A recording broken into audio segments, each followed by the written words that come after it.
疫情高峰期，家家户户都会使用次氯酸水、漂白水等消毒，其中最常见的就是酒精。不过，如果使用雾化器，可要选对地点，因为有毒物专家po文警告。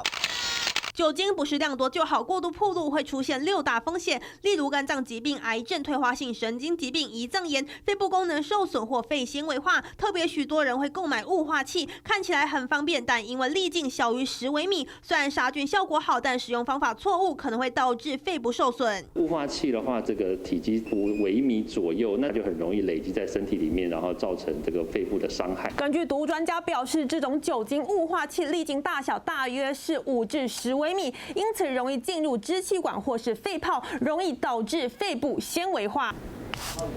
反之，这种手压式酒精瓶，因为粒径大小大约是50至100微米，因此呢不容易进入肺部。酒精雾化器要如何正确的使用？建议打开时呢，不要在密闭空间，要摆放在空旷处或是空气流通的地方。比如说酒精，它是挥发性的，所以它当然会造成伤害。那另外一个就是像比如说漂白水或次氯酸水，它们本身就对于我们的身体就是会有一些刺激性的伤害，所以我们基本上来说是不建议大家对这个人体来这个倾销。另外，许多医院摆放雾化器相对没有那么危险，因为出入大家都会戴口罩，且空间较大，空气也比较流通。毒物专家周明威特别提醒，防疫当前使用酒精消毒一定要适量，否则使用方法错误反而伤身。365刘安静、杨静、谢云珍，台中台北综合报道。